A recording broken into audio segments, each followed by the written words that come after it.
El Papa Francisco pone límites al Opus Dei, una organización católica que durante 40 años había sido intocable.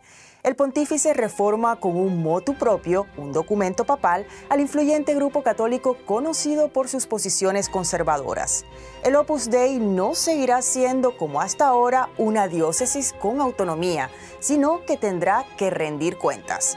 Para los expertos en asuntos religiosos, una decisión que le resta poder e independencia a esta organización. El juego del poder en la iglesia está fuerte, se está moviendo. Nadie se metía con el Opus Dei. Lo que se rompe es esta relación de privilegio y yo diría de impunidad. Tras una serie de escándalos por abusos y corrupción en los que el Opus Dei estaría involucrado, llega esta reforma.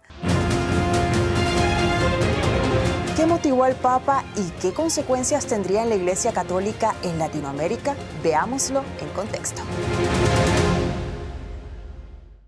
El llamado Opus Dei, la obra de Dios, es una jurisdicción dentro de la Iglesia Católica que fue fundada por el sacerdote español José María Escrivá de Balaguer, criticado por su cercanía con el dictador Francisco Franco. El Papa Juan Pablo II fue quien elevó hace 40 años al Opus Dei al grado de prelatura personal, una especie de dignidad eclesiástica que le otorgaba preferencia en relación con el resto del clero y que ubicó a sus miembros en importantes puestos dentro del Vaticano. El Opus Dei está presente en más de 60 países, sobre todo en Europa y América Latina. Lo integran más de 2.000 sacerdotes y unos 90.000 miembros laicos. La organización tiene vínculos con poderes económicos y políticos. Presidentes, ministros y empresarios millonarios están ligados al Opus Dei. El grupo también tiene escuelas de negocios o de gobierno, universidades, hospitales y clubes que se sostienen con cuotas, donaciones privadas y fondos públicos. Usualmente ha sido vinculado, digamos, con una posición mucho más conservadora en lo político, mucho más monetarista en lo económico, ¿verdad? Muy ligada al capital político y al capital financiero en nuestros países en América Latina. Reciben algunos beneficios también de las dictaduras, ¿no? Por ejemplo, en la Argentina algo que yo investigué es que la sede principal del Opus Dei, que es un edificio que cuesta por lo menos entre 20 y 25 millones de dólares en el barrio más rico de Buenos Aires. Ese edificio se hizo en un terreno que le donó la dictadura de la NUCE en el 73. Con la reforma del Papa Francisco, el Opus Dei no formará parte de la estructura jerárquica de la Iglesia como una diócesis, sino que estará directamente controlada por el clero como otras organizaciones.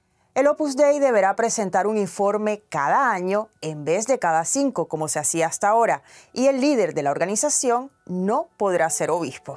Le pone un límite al Opus Dei en el sentido de que el Opus Dei podía hacer lo que quisiera de alguna manera dentro de la Iglesia Católica. Es como reubicarlos y decirle, bueno, vos estás adentro de esta iglesia es tu autoridad.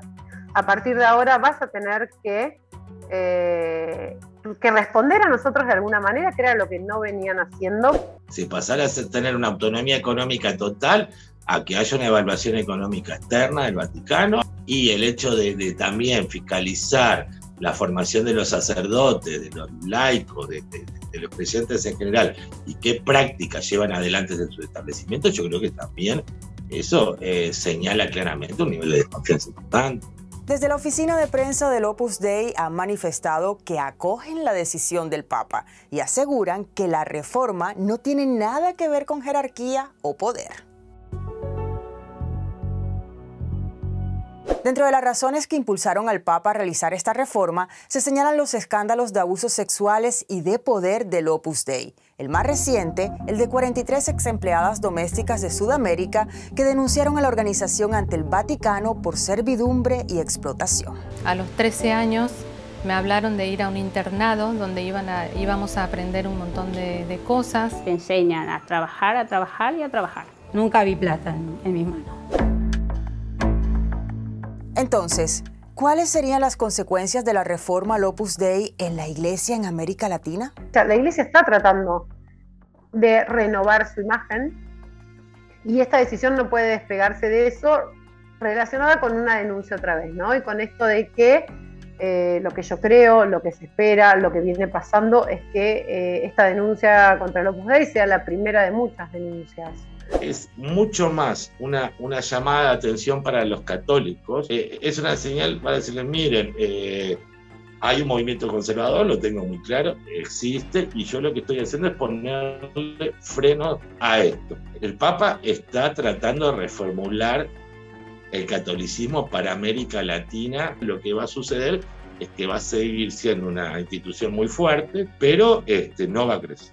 No va a crecer. Lo que puede hacer con muy buena suerte es tratar de que la fuga de católicos disminuya un poco. La gente como que hablaba de, pero no hablaba con el Opus Dei. Para la Iglesia, por ejemplo, en América Latina, puede ser un valor que se integre el conocimiento que tienen las personas del Opus Dei y trabajen de una manera más integrada, más colaborativa. Él quiere fortalecerlo en todo su nuevo concepto de la iglesia, digamos, que es un poder centrado en lo que llama el servicio, una iglesia que se salga de los templos, que vaya a las calles, una iglesia más incluyente, más participativa. Desde que asumió el cargo en 2013, el pontífice argentino ha aprobado varias medidas que, según algunos autores, buscan modernizar y garantizar mayor transparencia dentro de la institución. Por eso, el Papa Francisco se enfrenta a una oposición y a un sector tradicionalista también ligado a la economía y al poder. Él sabe que las reformas dentro de la iglesia están muy limitadas. Hay muchos lobbies, muchos bloques de poder, mucha corrupción, asesinos, pedófilos, ¿sabes? Traficantes. Yo creo que si él profundizase en las reformas, él mismo se pondría en riesgo de vida.